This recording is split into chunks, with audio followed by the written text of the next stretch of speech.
নমস্কার, আমি শ্রাবণী। আমি আজকে আপনাদের জন্য নিয়ে এসেছি নিরামিষ শাপলা রেসিপি। তার জন্য আমি শাপলাগুলোকেও কেটে ভালো করে ধুয়ে নিয়েছি। নিয়ে এর মধ্যে আমি নুন মাখিয়ে নিয়েছি একটা জায়গাতে। হাত দিয়ে এটাকে নুন দিয়ে এবার হাত দিয়ে এটাকে খুব ভালো করে কষলাবো। কষলে একদম অল্প করে দেবো, তার কারণ এটা থেকে অনেক পরিমাণে জল বেরোবে।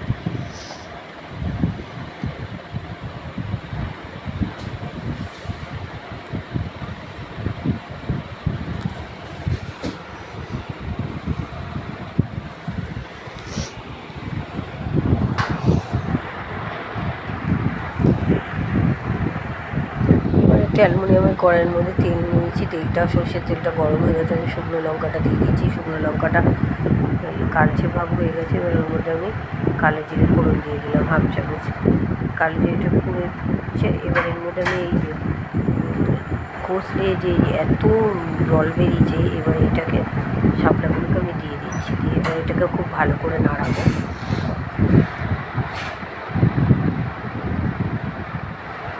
খুব ভালো করে এটাকে নাড়িয়ে দিচ্ছি।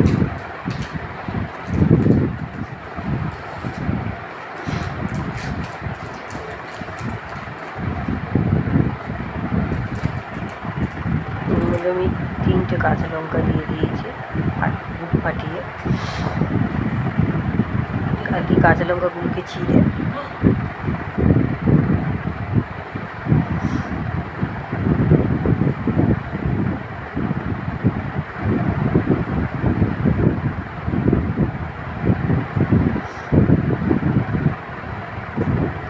এক চামচ হলুদের গুঁড়ো দেবো, দিলাম।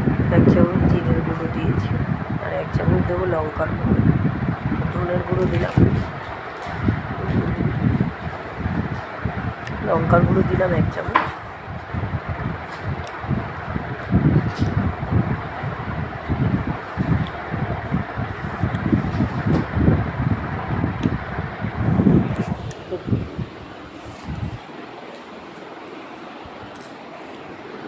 দেখো খুব ভালো করে আমি এবার কষাচ্ছি মশলাটাকে।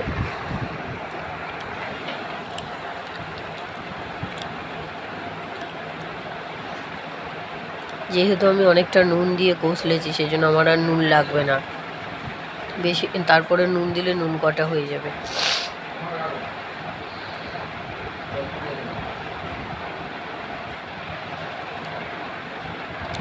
ড্রাই হয়ে গেছে, তাই হাত দিয়ে জল ছিটিয়ে দেবো। আমি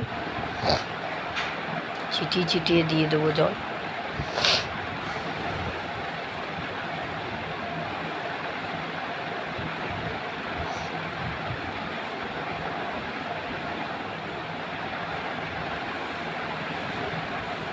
গ্যাসটাকে কমিয়ে দিয়েছি।